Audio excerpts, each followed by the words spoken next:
دانائے رموز ایوں آہوں اے جوش، مولائے اکابر جہاں ہوں اے جوش، کیوں اہل نظر پڑھے نہ کلمہ میرا، میں شاعر آخر الزماں ہوں اے جوش۔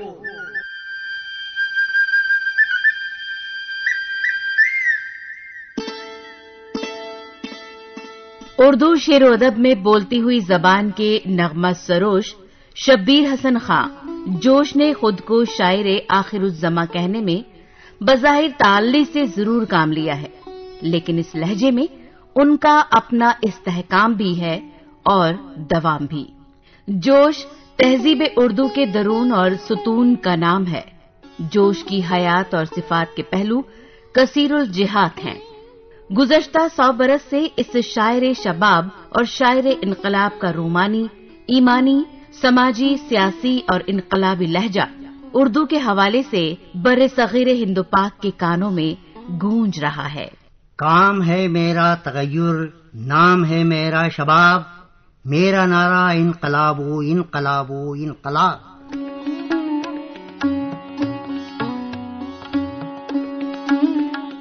اردو ادب کو 1.25 لاکھ اشعار دینے والا شاعر، اپنی پرتپاک اور بے باک نظموں سے برطانوی حکومت کے تسلط کے خلاف قوم کو آزادی سے جوڑنے والا مجاہد آزادی جوش ملیح آبادی ہندوستانیوں کے دلوں پر کل بھی چھایا ہوا تھا اور آج بھی چھایا ہوا ہے۔ اس کی بنیادی وجہ اپنی زبان سے جوش کا والہانہ عشق ہے۔ اردو زبان سے متعلق جوش کی ایسی نظموں پر عوام و خواص سر دھنتے آ رہے ہیں۔ شہنشاہ جذبات دلیپ کمار سے سنیے جوش کی یہ نظم۔ ندی کا موڑ چشمہ شیریں کا زیر و بم، ندی کا موڑ چشمہ شیریں کا زیر و بم، چادر شب نجوم کی شبنم کا رخت نم، چادر شب نجوم کی شبنم کا رخت نم، موتی کی آب گل کی مہک ماہ نو کا خم،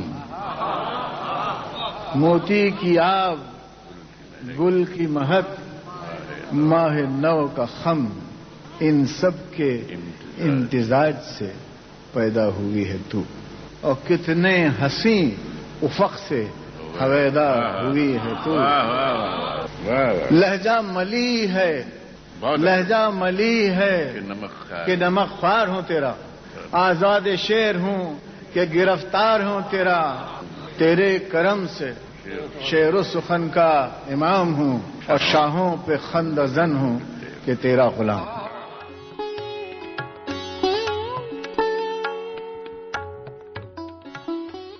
جوش کی شاعری بزم سے ضرور ابھری، لیکن عزم اور رزم سے پہچانی گئی۔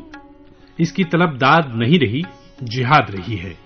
یہ فولاد بن کے بڑھی اور فضاؤں کو آزاد دیکھ کر خوش ہوئی۔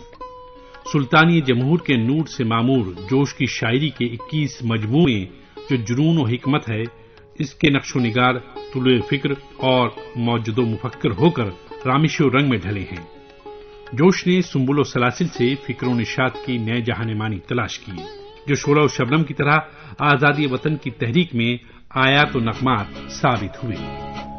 کیا ہند کا زندہ کانپ رہا ہے، گونج رہی ہے تکبیریں، اکتائے ہیں شاید کچھ قیدی اور توڑ رہے ہیں زنجیریں، دیواروں کے نیچے آ کر یوں جمع ہوئے ہیں زندانی، سینوں میں تلا تم بجلی کا، آنکھوں میں جھلکتی شمشیریں، کیا ان کو خبر تھی ہونٹوں پر جو مہر لگایا کرتے تھے، ایک روز اسی خاموشی سے ٹپکیں گی دہکتی تقریریں، سنبھلو کہ وہ زندہ گونج اٹھا، جھپٹو کہ وہ قیدی چھوٹ گئے، اٹھو کہ وہ بیٹھی دیواریں، دوڑو کہ وہ ٹوٹی زنجیریں، دوڑو